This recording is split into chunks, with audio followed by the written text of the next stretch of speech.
Hello, everyone. I am so stoked to welcome you to our Q&A portion. I did hear some chatter that one of the films did not screen very well in the live screening. So I just wanted to let you all know that if you missed any of the films, or if maybe some of the films aren't playing correctly, you can watch them all in the on-demand building. So whenever you are at a live screening and maybe like the films don't, look right, just head on over to the on-demand building. I think it has something to do with like the aspect ratio. Very technical term. I have no idea what that means, but I am told that it has something to do with the aspect ratio of the export of the file. So I just wanted to give you all the heads up, but welcome to this film block. I'm so excited to welcome our filmmakers for this block. This is actually one of my favorite film blocks because it is a film block for powerful women. And I think that you noticed a theme in this particular film block. So I wanted to bring the filmmakers up to the stage one at a time. And I am going to start with bringing up Robin Hauser. She is the filmmaker for Savvy. And this is actually a project that she is working on, and she is here to tell you more about it. So Robin, I'm going to welcome you up to the stage. Hi. There, can you... Hello. Hello. So Robin, will you introduce yourself and share with us just a little bit about your project before we go ahead and get started? Yeah, so we're talking about Savvy today, is that correct? Yeah. Yes, so Savvy is a project that I'm still in the middle of making. We've locked picture, and we are just working on animation and sound design. So it's really exciting. We're composing score as well right now. But I'm excited about this film. What you saw was a 10-minute piece, and the film will be actually clocks out at right around 80 minutes, so an hour and 20. And it's a story that to me is somewhat personal. I got divorced when I was, let's say, about 5 years ago, and I was somewhat surprised by, let's just say, our financial situation. I thought it was one way, and it wasn't exactly what I thought. So it inspired me to sort of motivate myself and women, often very smart, capable women, to take an active role in personal finances. Yes, awesome. And just so everybody knows, Robin also has a film in our on-demand building. It's called Bias. So this was a documentary that we screened at our film festival a couple years ago, and it did very, very well. It's actually being screened at Salesforce. I know that our commercial business unit, inclusivity and equality is one of the values for Salesforce, and they, in order to live up to their values, need to recognize our implicit biases. So that is the reason why we are going to be screening that. So if you want to see some of Robin's work, be sure to check that out in our on-demand building if you haven't done so yet. So the next filmmaker I'm going to invite up to the stage is Nora. She is the filmmaker for Elena. And I will bring her and Rami up to the stage. So come on up to the stage. And before, they're getting settling, hello. Hi. So before they're getting settled in, I just want to share with you all that this film was a film that I had accepted last year, and we screened it at AMC. But the filmmakers were not able to make it, so I am thrilled that you are able to join us this year in this format. So, I say that COVID, it has its downsides, of course, but one of the silver linings, especially for running a film festival, is that we can have our filmmakers join us, because you can join us from wherever you are. So please introduce yourself and share with us a little bit about your film. Yeah, well, first of all, thank you for having us. We're very excited to be part of it this year. I'm Nora. Hi, I'm Rami. And we're the writer-director team of Alina. And Alina it's a short in the Warsaw Ghetto, who are trying to smuggle their friend's 3-month-old baby to safety as Nazis are separating children from their parents. and it stars Ali Ashoka from Arrested Development and Search Party. And yeah, it's a very personal film that's close to our hearts. Wonderful. All right. Thank you so much for that. And then our final filmmaker in this block that I'm going to be welcoming up to the stage is Julie Bruns, and she is representing Ada. So Julie, would you please come up to the stage?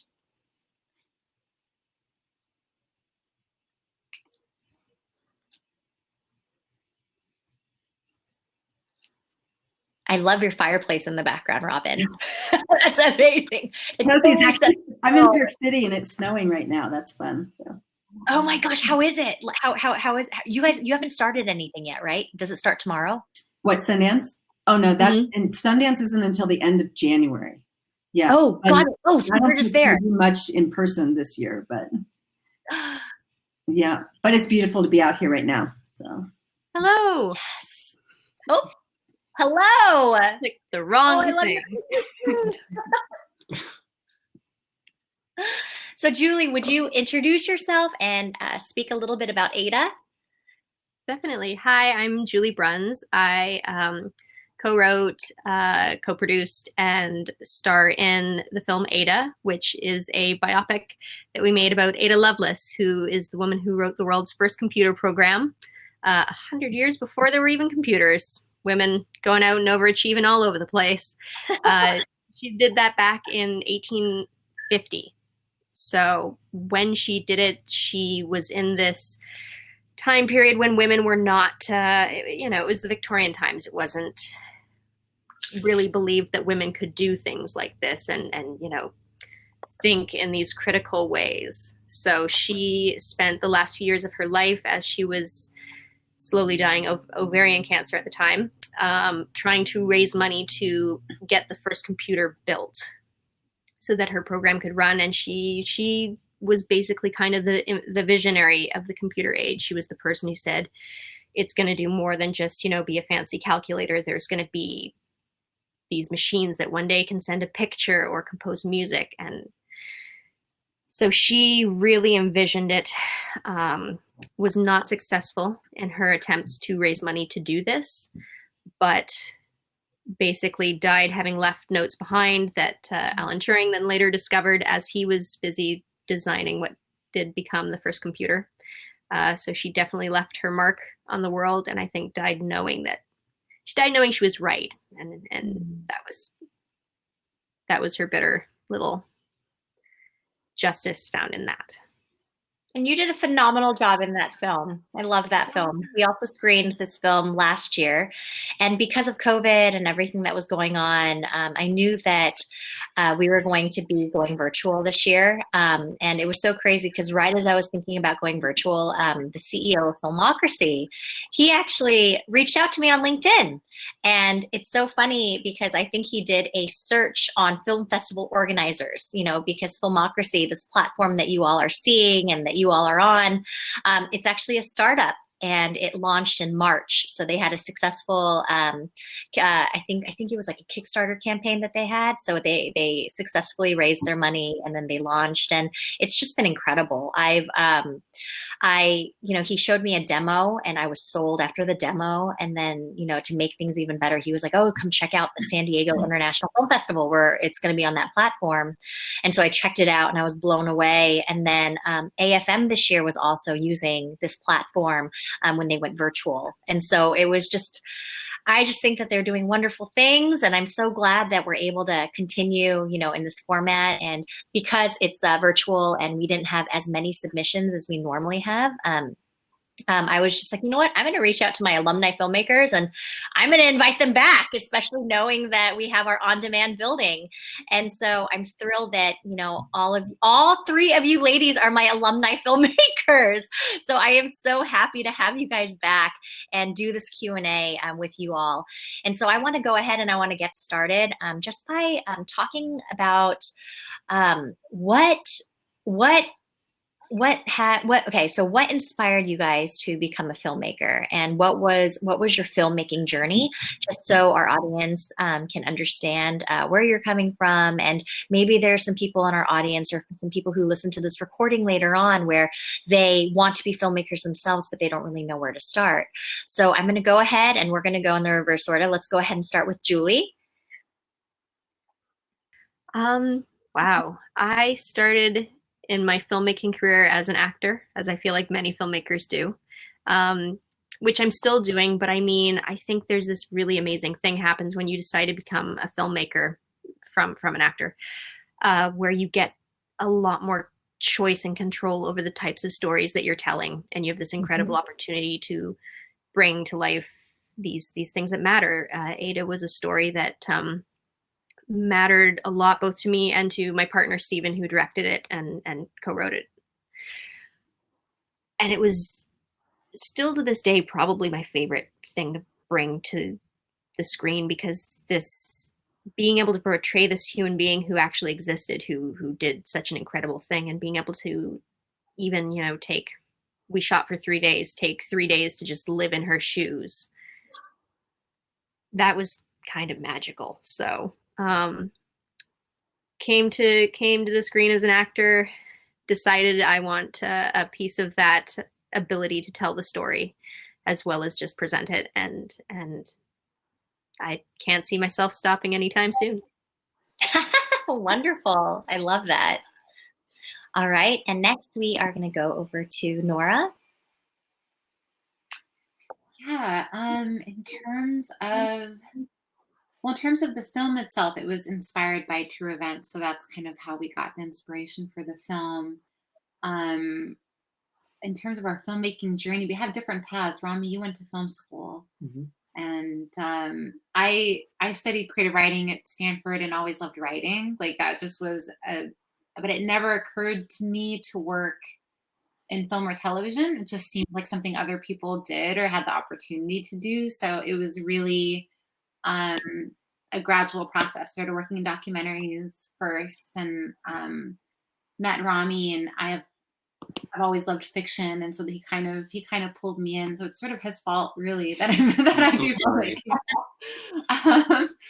But yeah, that's pretty much how it happened. It was a bit by chance, and the love for movies. Like I'm an audience member first, and Rami, I think you as well can have a similar outlook where we just love storytelling. So it's natural that, you know, that's the way we express ourselves. That's the way we express subjects that are social or political that are really important to us, that it comes out in that way. And Robin. I came into filmmaking later in life.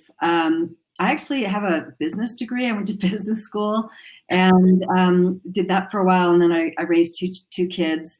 All the while I was a photographer. So I did a lot of still photography. And I remember seeing the documentary Born into Brothels and just being blown away by it. I mean, one, by the fact that it was a story, the filmmaker wanted to tell one story and then on the spot, ran into these children that were in Calcutta. And I loved the way that she was just able to sort of pivot, right, and tell this new story. And I thought that was really interesting about documentary work.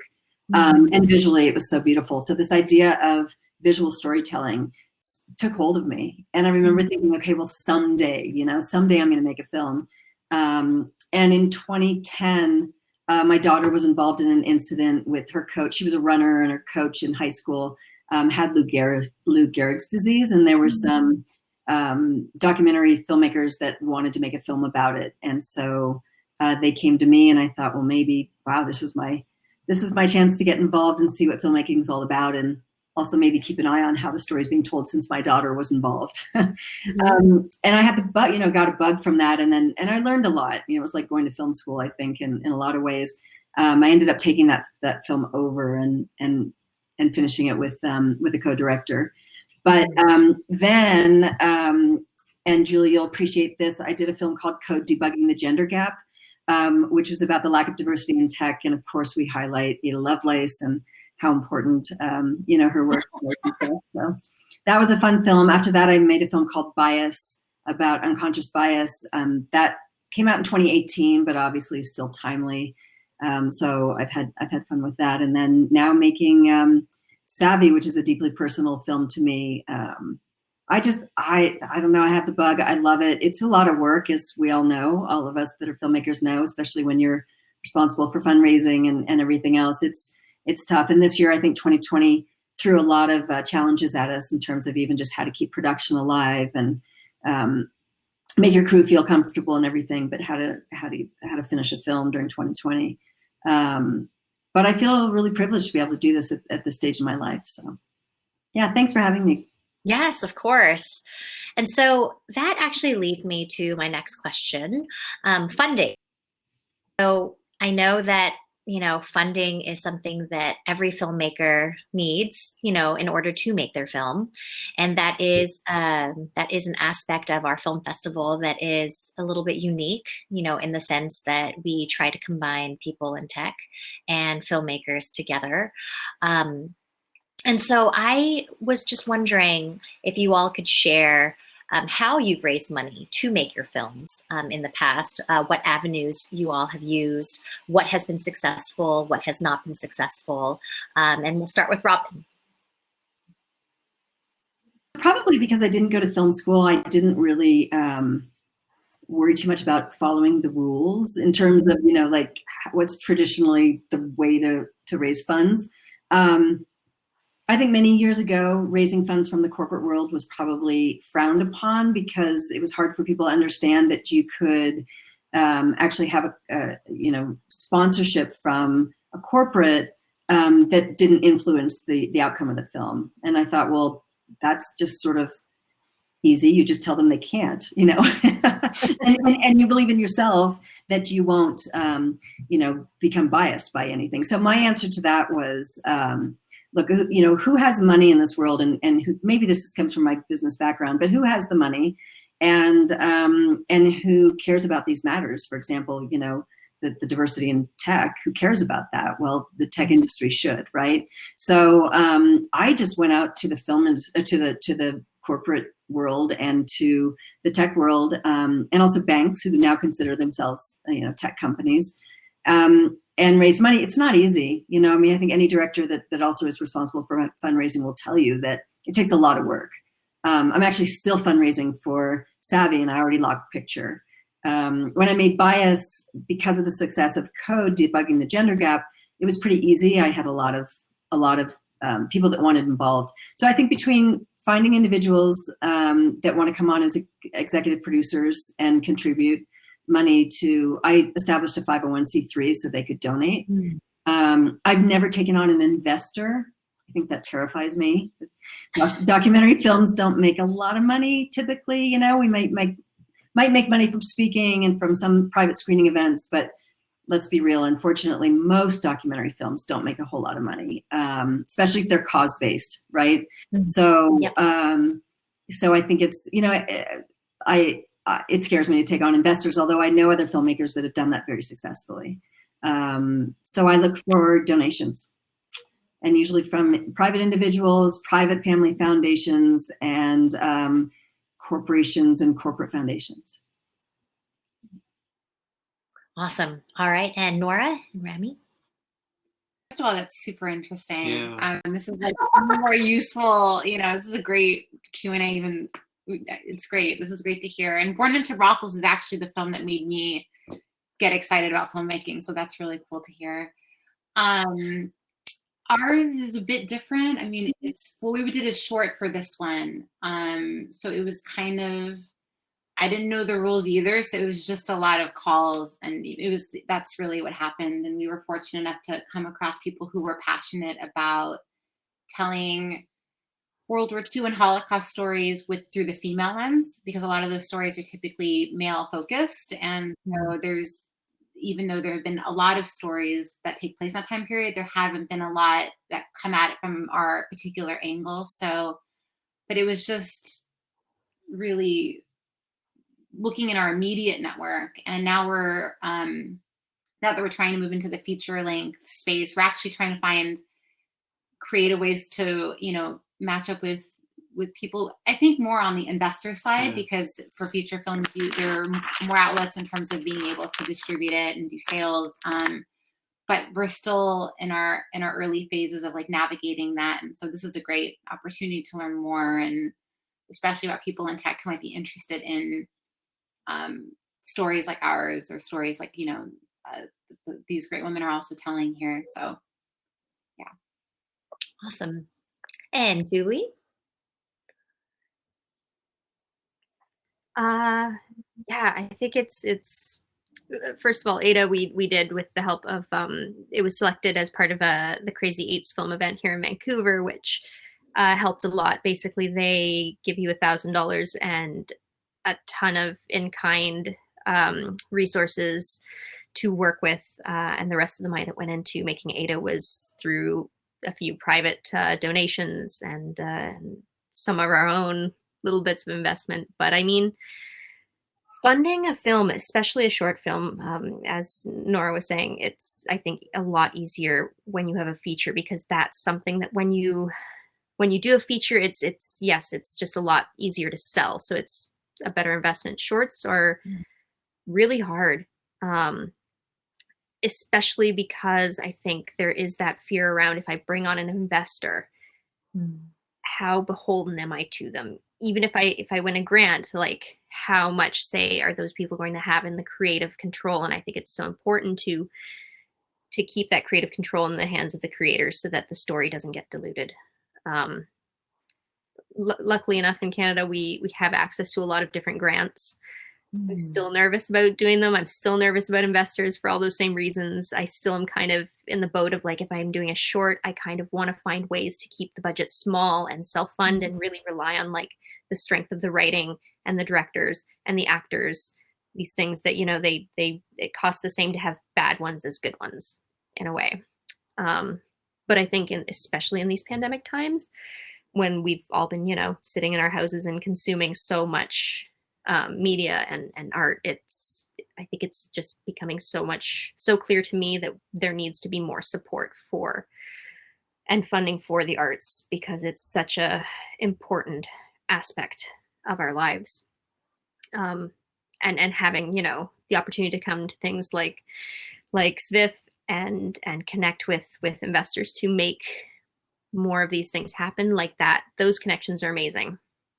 And finding people who are motivated to support the arts because they support the messages that creators are creating, that's huge. And super thankful for that opportunity. So I will say that in terms of like raising money, because I myself am a filmmaker as well. And a lot of the reason why I got involved with filmmaking was because I, like Julie, I'm an actor. And when I was living in LA, my agent was sending me out for all kinds of auditions, and they were always for these caricature type of characters. They weren't actual like full, complex, deep characters.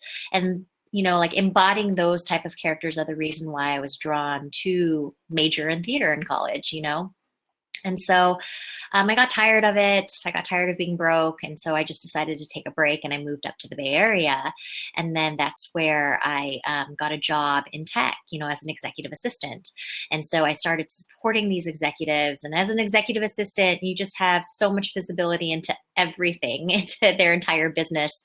And you see how much everybody on their team makes, and you see how much they make. And then you're just like, oh my gosh, like these people make so much money. And the thing is, like, through conversations with them, that I've had, I realized that not all of them, but there are a lot of them who are really interested in film, and they have stories that they want to tell, and they have things that they're passionate about. And, like their bonuses are like $25,000, like $50,000, depending on what level they are. And it's just like, that's just their bonus, you know what I mean? And so it's just like, I feel like they pursued that part of their career. They don't even know where to start, where to even begin if they want to get involved with film. And so I just thought that this platform would be a great place for people like that to meet you all, meet us all. And another film festival that I kind of want to bring attention to you all to, I don't know if you all are familiar with it, is Louisiana Film Prize. The Louisiana Film Prize is a film festival in Shreveport, Louisiana. Before being a judge at that film festival, I had no idea where Shreveport was. And the crazy thing about this film festival is the grand prize is $50,000 cash. That is the most money a film festival has ever given for the winning film. And so, you know, I know, especially like Robin, I know that you focus primarily on documentaries, but I want to encourage you, because you are so talented and because, you are passionate about this and you're always working on that next project. I encourage you to gather a crew together. And it's not even just you, Robin, it's you, Nora, it's you, Julie, it's anybody who's here in the audience who are filmmakers. This is for people who are listening to this recording. Like, make a film and submit it to the film prize. And they pick 20 films, out of all of their submissions. And they're only, the caveat is you need to film this film in Louisiana. And so you have to provide receipts that you did film there. So it's great for them. It's great for their state. It's great for, bringing in money to their state, for their industry. So that's something that, we're talking about raising money. It's like, that's an opportunity to raise money. Like last year, I was a judge, and the film that ended up winning was a film called Untitled Baby Project, So it was a story, a short film about a girl, a lady, a woman who gave birth to a child. And the film just talked about the changes that her body went through, that she went through in her marriage, and how she kind of had to get over this, just being a little bit depressed about losing her identity, losing herself. And it was just very relatable to me, just having had a baby, And so, and that's the film that won, out of all of the films that were submitted. So I was just like, wow, inspired me to make a film. And I'm actually filming a feature film next week called Postpartum Problems. And it's going to be about how a marriage changes when children enter into the picture. Like my husband and I, we never fought. We really didn't. We got along well. And then after I gave birth, not to my first child, things were a little bit rocky, but dude, after my second child, like we are like at each other's throats. Like it's really, really different, And so it's definitely something that I want to show, because I think that it's something that happens to everybody, and people don't know how to communicate. I'm realizing I don't know how to communicate, so I need to learn how to communicate. So I'm hoping through this film, we kind of unpack this communication style. But I wanted to share that with you all because we were talking about raising money and just being inspired in different places. So definitely look into that. But another thing that I wanted to ask the filmmakers here, another question that I had was, which film festivals have you gone to, during your film festival runs with all of your films, and which ones did you all find the most helpful in your journey as a filmmaker? And I'll go ahead and we'll start with Julie. Wrong microphone button. I actually just finished up one in October. Time is no meaning anymore. Blood in the Snow, and it's Canada's second biggest genre film festival. So lots of like horror, lots of kind of like edgier fantasy kind of films.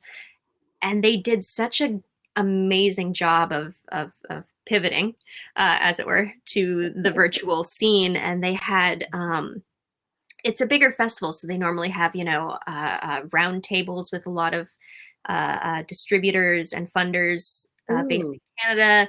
They usually have, usually there's a lot of PR around it. And they did an amazing job of creating a lot of like virtual meeting rooms to still have those round tables. And in some ways I've done round tables at live events, I found this was almost even more efficient and nice because you're not picking up your coat, you're not trying to figure out how to sit down. You just kind of switch into the room, and I'm like, this is actually great. This is almost nicer than before. So major props to yeah, just how they pivoted. The word of the year next to Zoom is pivoted to the virtual world. And yeah, I think I learned more during that film festival than I learned during the rest of the year prior to that. So. Ooh, that's amazing. See, it's like, this is the type of insight this is why I love Q&As. You know, I feel like Q&As are only as good as the questions that are asked, right? So thank you for sharing that, Julie. And we'll go to Robin. Yeah, I have been to so many film festivals. I know there are a lot of filmmakers that would just prefer not to. There's something about film festivals that I just love. A big part of that is meeting other filmmakers. I think we learn so much from other filmmakers. I know. And I've been to some film festivals that were really, really awesome, and some others where, like our world premiere, there was not even anybody from the film festival present to do Q&A, right? Like I had to do it myself. So I've had some really good experiences and really pretty not so great experiences. One of my absolute favorites is Naples, Florida. So it's Naples International Film Festival. And I will tell you that they do the absolute best job of, first of all, it's small enough, they only take a certain number of films, but all the films are screened in the same theater. And it's one of those boutique theaters where they have, I think there are 8 different theaters within this one building.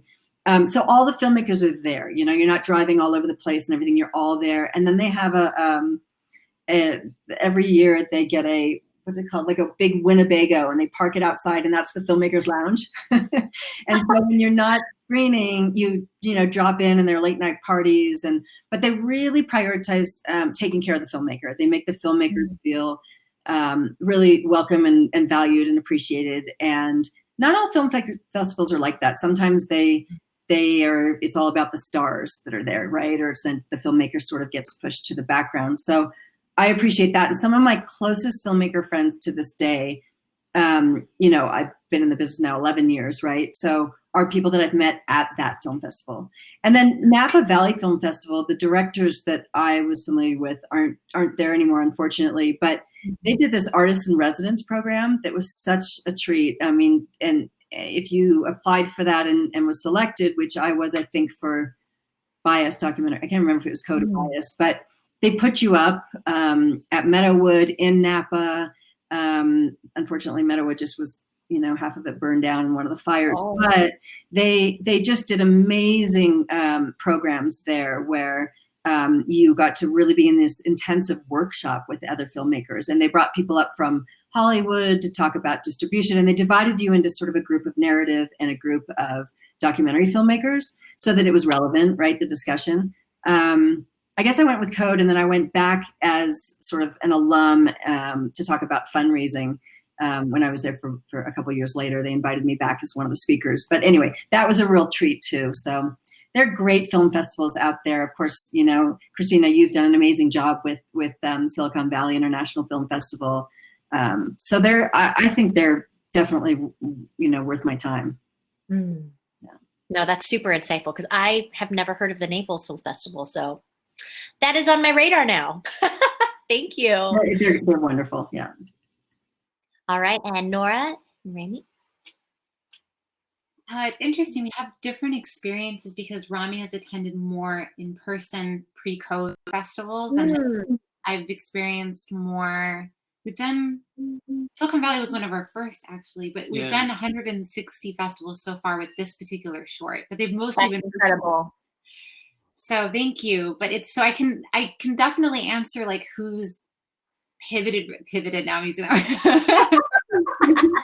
Who's pivoted, who's really taken advantage, I think, of like virtual festivals, but in person, like it sucks because I actually really love I think there's something about in-person interactions, Q&A, audience interactions, meeting other filmmakers when maybe you're waiting in line for something. Do you know what I mean? Like I haven't experienced much of that. So maybe, I don't know if something's popping in your head for the in-person ones. Well, there are definitely like a lot of film festivals that like I went to like pre-COVID, of course.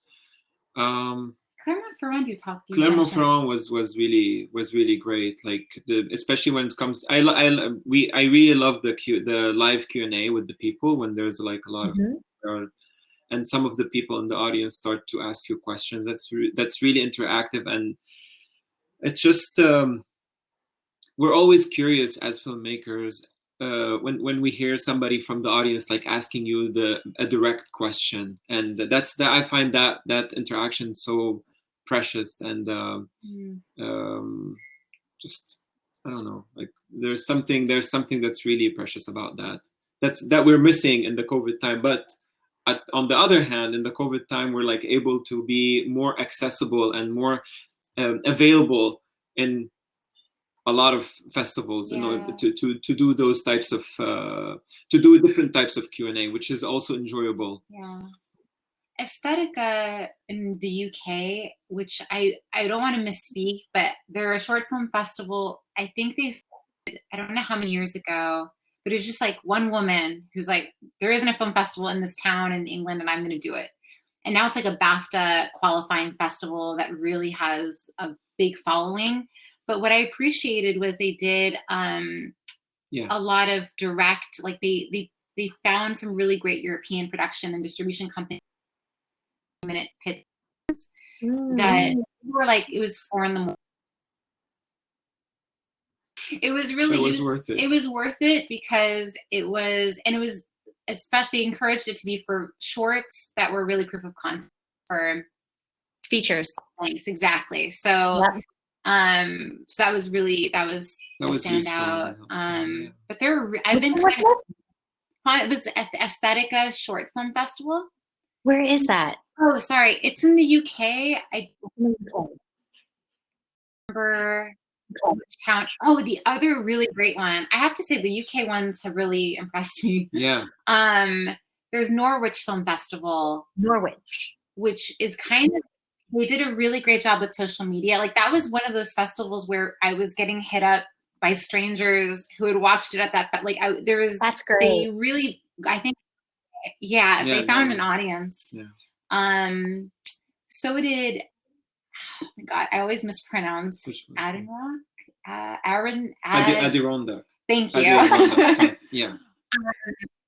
But they got like 11,000. I mean, it's like a weekend, 3-day online festival, but they got over 11,000 views. And I mean, they really, those were the standouts. There's so many that were really, really great. But then there are others where I didn't even know if our film screened or, it was kind of like, and I don't blame any. I mean, it's such a crazy time, and it's amazing to me that people like you, Christina, are still able to are doing this. Yeah. It's therapeutic. It's wonderful, but it's kind of for me like a little bit of a miracle that film festivals are really like still making this happen with all these challenges. So we're grateful. This film would have really died in a way without the persistence of programmers and organizers to keep putting festivals on. That's what we were expecting. Like a few of the earlier festivals, maybe 5, which we were lucky, and we're like, that's probably it, And then 155 more came in because of you guys. Well, I just have to ask you, do you submit to all of those? So you're not all. It's a great question. I'm going to tell you the truth was, it goes to show how much you shouldn't necessarily listen to discouraging men. Not this one. Discouraging men in general. I'm on your side. You're on my side. He's a true feminist. But there was a gentleman before we sent it anywhere who saw the short and was very dismissive of it. And it shattered to be honest, it shattered my faith in the film. Both of us were just like, is it terrible? Like we didn't, if it's just somebody that you're.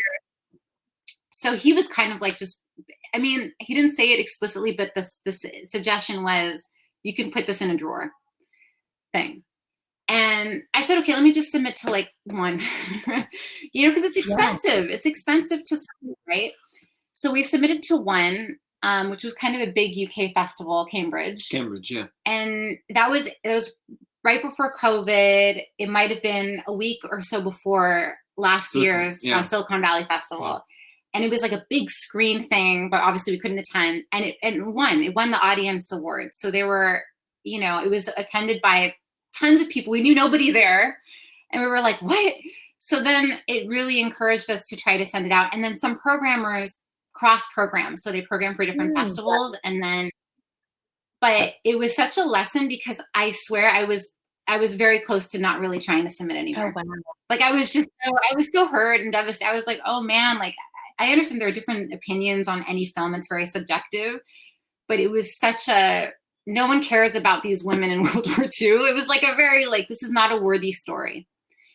And what's interesting is that the film has screened in Thailand, India, Ireland, like Brazil, very different places, very different age ranges. And the reaction has been like, this is a really important story to our current moment and to what's happening right now. And the point is, if you think the story is important, go with it and don't let anybody tell you otherwise, because you just can't, you never know, and it's a lesson not being so discouraged. But yeah, so that's what happened with that one. That's wonderful. I loved your responses, ladies. Thank you so much. And so I wanted to open up the Q&A to the audience. And so if anybody in the audience has a question, feel free to navigate over to your bar and type in a question. And if you have a question, I'm actually going to bring you up on stage because I don't know. It's like, I don't like just the whole, you ask your question and then we read the question and then you answer it. I think you should be the one asking the question. So I will bring you up to the stage so that your video will pop up as well. And you can ask the question to everybody. And then after we answer your question, I will, escort you off the stage and then bring up the next person. So if there are any questions, oh yes, we do have a question. Let's see. Oh wait, oh no, that was a question from the last Q&A session. Oh, it doesn't clear out here. I'm going to go ahead and mark it as answered. So yes, please, somebody ask a question. I want to bring you up to the stage. It's such a fun little feature. But until people start thinking about their questions and the type of questions that they want to ask, I just kind of want to give you all just the space for you to talk about, again, the next thing that you're working on. And Robin, I know that this is the project that you're working on, and this is a project that you are raising funds to finish. So if you could just kind of share just your journey, that would be awesome, what you're looking for. Yeah, and thank you for that. This is, it's been challenging because I started filming, I think it was in August of last year. And so I wanted to, well, at least I was filming a sizzle reel, and I wanted to have a teaser to bring to Sundance because I was going to be on a couple, unofficial Sundance panels, like through the Equality Lounge and places like that. And so I did. I had gotten far enough with a few executive producers that I was able to interview some subjects and put together a sizzle reel. And I did premiere it, the sizzle reel, only in the concept of it, about this idea of women and women empowerment through ownership of money, right? Mm-hmm. And so that was great. And I came out of Sundance all excited and full of energy. And then, COVID hit. I mean, I'd raised barely, got started with fundraising.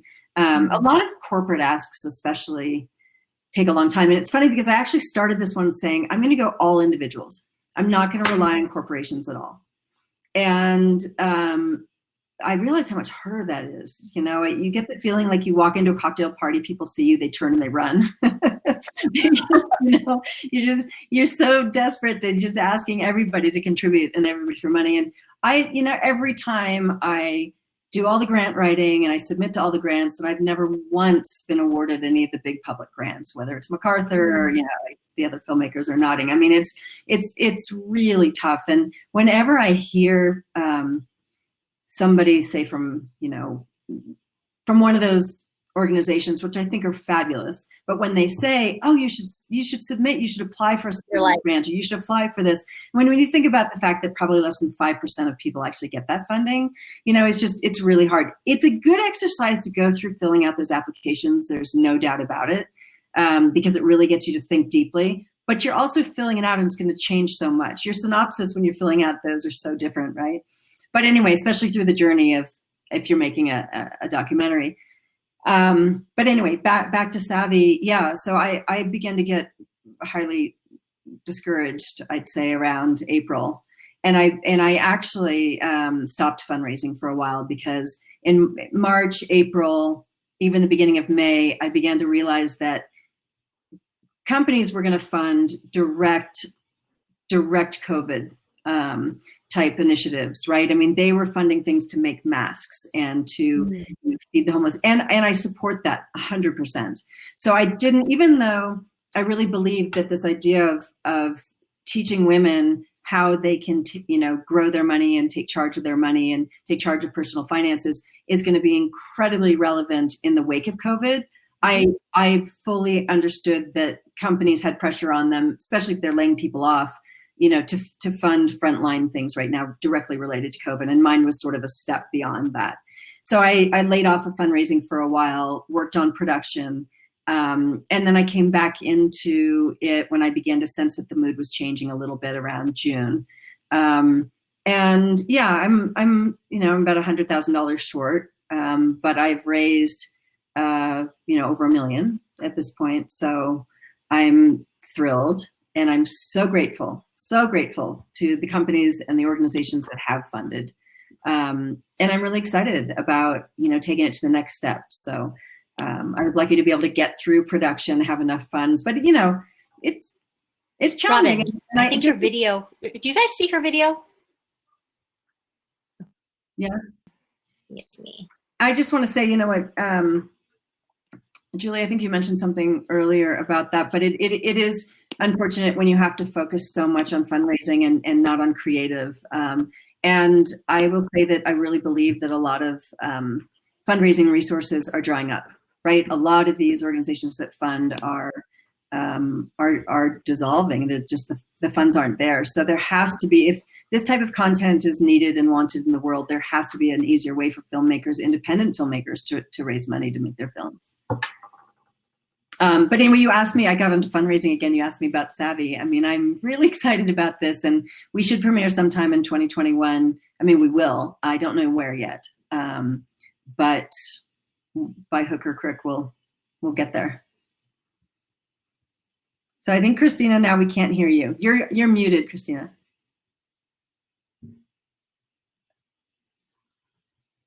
Nora, you can talk about it. Saying how amazing you are for being able to do that. Like, that's all I was just like, that's amazing. Because I have such a hard time. So for our feature, because I don't think anyone else is going to do it, you end up kind of producing yourself, right? So I'm just kind of like, okay, I have a hard time asking for any amount of money. It's just it's just part of my personality. I don't know, maybe it's hard for everybody, but it's just, there's a hurdle that I think I probably have to get over in terms of being able to knock on those doors in that type of way. I just think it's amazing. And it's, there is, especially for a project where you really have the vision and you don't want, it's best if it's untampered, and it's best if you're really driving it. There is something wonderful about self-producing, but it's a skill set that, speaking of like sort of women in finances, I think sometimes it's an internalized thing where we feel like someone else should maybe do that, or maybe I don't have I'm not comfortable asking. But you did it for the short perfectly. I did. Thank you. It's a certainly more modest budget, but it was there's no one's going to be as passionate about it as. Did we lose Christina? Will she come back? But you're absolutely okay. Right, and I think you have to just be politely persistent, and you have to. Nobody believes in your project as much as you do, and so you're the best fundraiser regardless, right? and you just have to believe it. You have to put out a really good teaser or sizzle or something, you know, that people can see your production value and see what the film's theme is and the style and everything else. And then you just have to keep asking people. And I totally agree. There are times that I would be so deflated, you know, and then other times you get in with whatever it is, and it just gets you that energy again to go back, you know. I'm like, oh my God, okay, now I can do this. But it is not easy. How did you start to, when you were, because how can you first identify who might be interested in the subject that you are exploring in your documentary? Yeah, I think that's a great question. So I do a lot of reading, and I'll put on like a Google alert for, you know, I'll just say women, money, women in finance, women, financial literacy, that type of thing. So if you take the theme of your film and you put a Google alert on every time there's a publication anywhere in the world about that, and then you start reading, and you'll hear something like Salesforce, you know, Salesforce head of diversity and inclusion talks about war crimes, you know, whatever. I mean, and then you think, oh, wow, that's interesting. That's somewhat related to my topic, right? Or I might read something that says that, wow, Silicon Valley Bank is really invested in, you know, helping women learn more about money, or Citibank is, or whatever, right? And then I read that and I find out who the woman is, the person is, and then I reach out on LinkedIn, and then I ask people if they know people, and it's a lot of networking. It's a lot of networking. That's great. But I think that's really the way to go about it to start, was just saying, I mean, that's if you're looking for corporate audience, and then, you know how to do it. There are people out there that have the resources that do fund films. It's all about finding introductions to them. And just because they might have come in as executive producer on one film doesn't mean they'll necessarily do it on the next. But I think that I do have a handful of executive producers that have been very loyal, and I'm so lucky for that, you know, very loyal. And that's a start, because if you can get just some funding to start, then you can tell people. I remember when I was making Code, somebody introduced me to someone that they knew that was working at Citi Ventures, which was Citigroup, but it was their sort of, and it was an all-female team. And they watched the teaser trailer, which I think is essential to have. And they came in, they said, we're coming in, we'd like to come in. I think they gave me $100,000. And I was blown away. I was like, whoa. But then when you can tell people Citibank's in, you know, Citi Ventures is in, then that helps generate more and more interest. Yeah. So sorry, I had some technical difficulties. I don't know if you guys noticed that my video was just going crazy, but I am so sad. What did I miss out on? I missed out on your conversation. We kept the conversation going. I caught bits and pieces. And Robin, you were talking about networking, setting those alerts, reaching out to people on LinkedIn and following up. Just sharing, you know, my experience, and I'm sure there are other people that have awesome, you know, suggestions as well, or best practices, but just sharing how it's worked for me. But like I said, it's a lot of work, you know. I don't want to make it sound like it's easy. It's not. So you guys, I'm going to end with one last question. We do have a question from the audience. So Amber, I am going to go ahead and I'm going to invite you up to the stage to ask your question. So welcome Amber up to the stage, ladies and Rami. Hi, Amber. So when creating films about emotionally difficult or socially relevant topics, I was curious how you navigate how you feel, like personally or emotionally, as opposed to as a storyteller or somebody trying to look at more of a long view.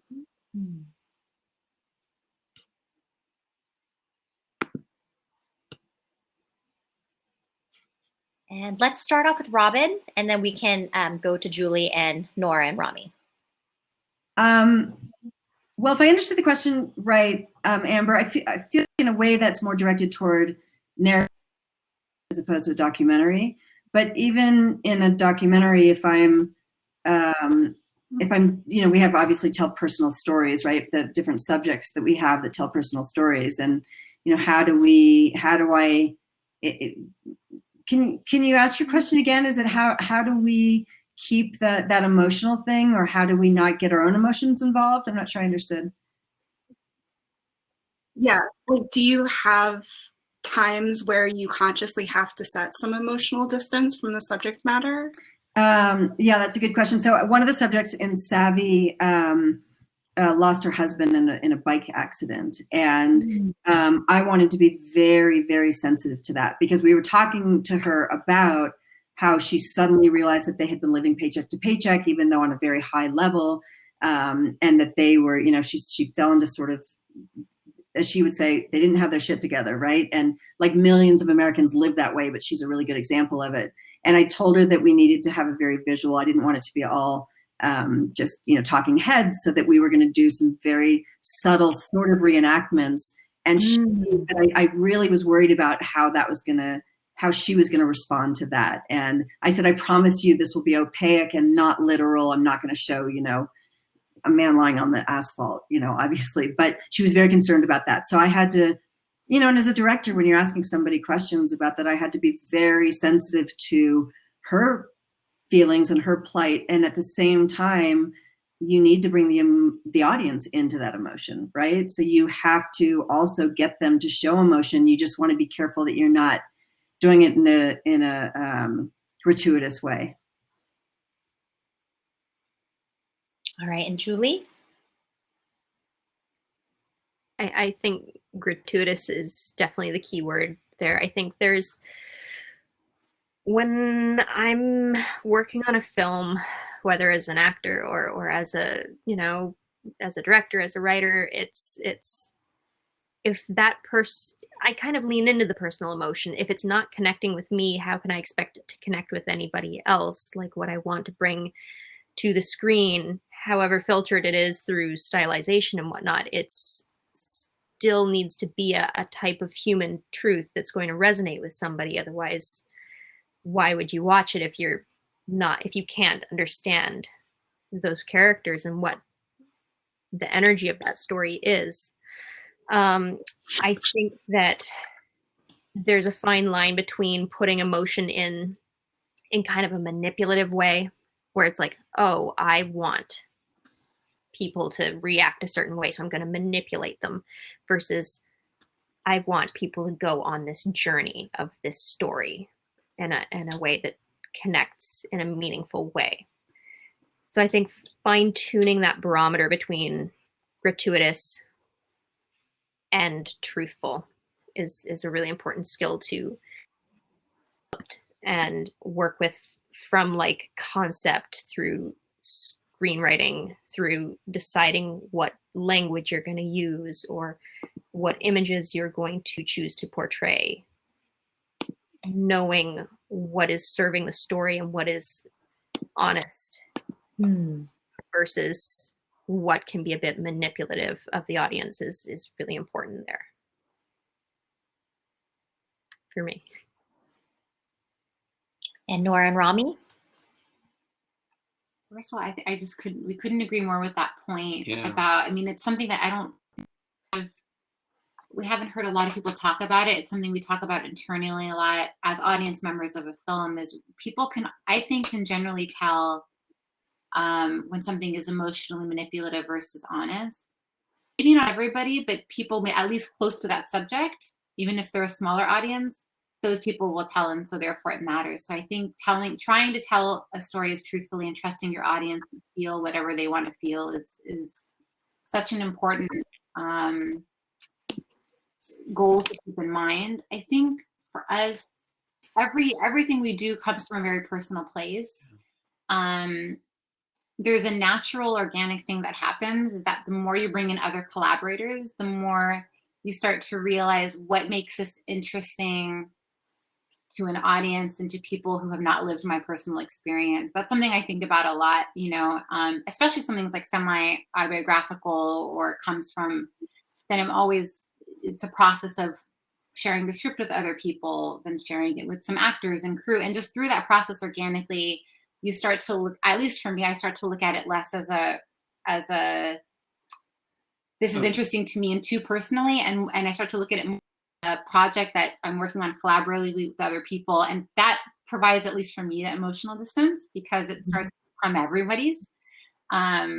It no longer becomes just mine, and therefore sometimes that naturally some things will shift in even my own vision for the story. Even for us, the way we work, sometimes we co-write, sometimes I write, and then in the process of Rami bringing it to screen as a director, it has to go, another person has their hand on it, and then another person has their hand on it. And you get dozens of hands on it in some way.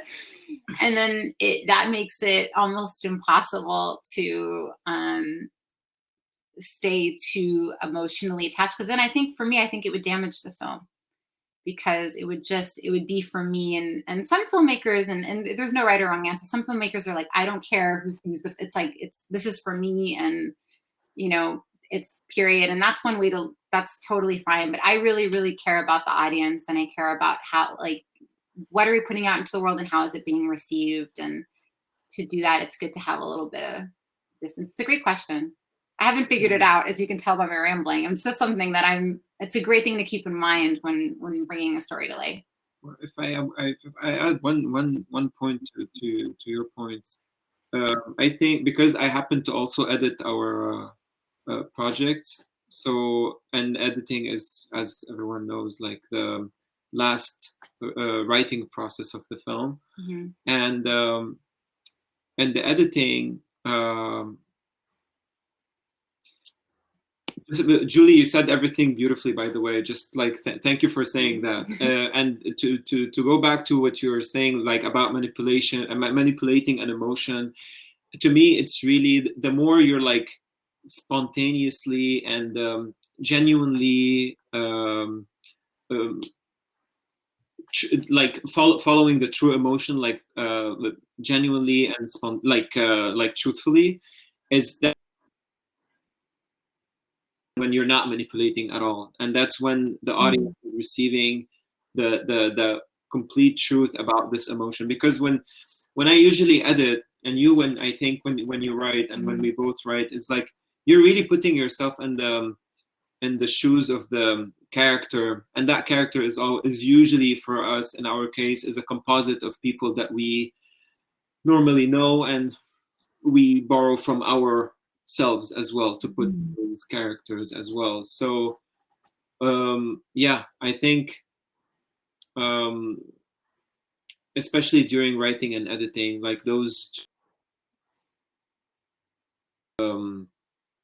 room by yourself, like not on set with you're involved with so many people, is when actually if you're truthful, like you're really reacting emotionally towards what you're seeing or what you're writing. That, I think, to me, it's usually when it communicates correctly to the audience, and the audience can actually feel that. That's my point. Sometimes you have to just follow the characters. Sometimes they want to go somewhere you don't want to go. And in documentary, I mean, Robin could definitely speak much more than us about that, but that certainly happens in documentary.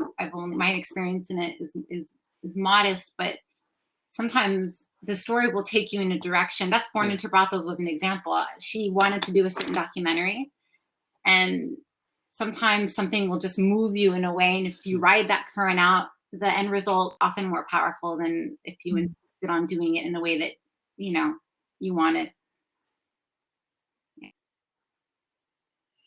All right, ladies. So we are over time, but I think that we had some great conversations, which is why I wanted to just kind of let it keep going. But I actually have a question, Nora and Robin and Julie.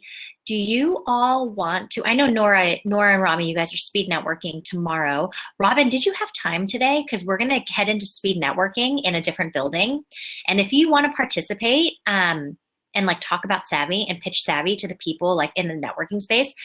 We actually had a filmmaker move from today to tomorrow because his house is being staged and he actually got kicked out of his house. So we have an open spot. We have a couple open spots, I believe. So if you guys want to pitch, if you want to observe, you're more than welcome to sit on the sidelines and observe as well. What do you guys think? That's great. I'll connect with you offline about it. I really appreciate that. Thank you. Yes, you're welcome. So Robin, the speed networking is actually going on right now.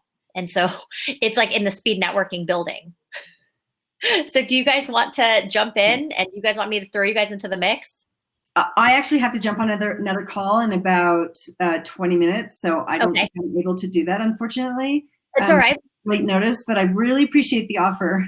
Yes, you're welcome. And I know Nora and Rami, this is very last minute. We also have a call at 5, so I really wish. This is great. It's all right. You guys are still good for tomorrow. And Robin, let me know if you want to jump in either tomorrow or Sunday. I will make room for you guys. So thank you, appreciate it. Yes, and then Julie, I'll jump in. Why not? Okay. So I will see you all later. And Amber, if you want to join us in the speed networking, you're more than welcome to observe on the side, as well as any of our audience members. We are going to head over to the speed networking building now, and we will be on the 3rd floor. Thank you.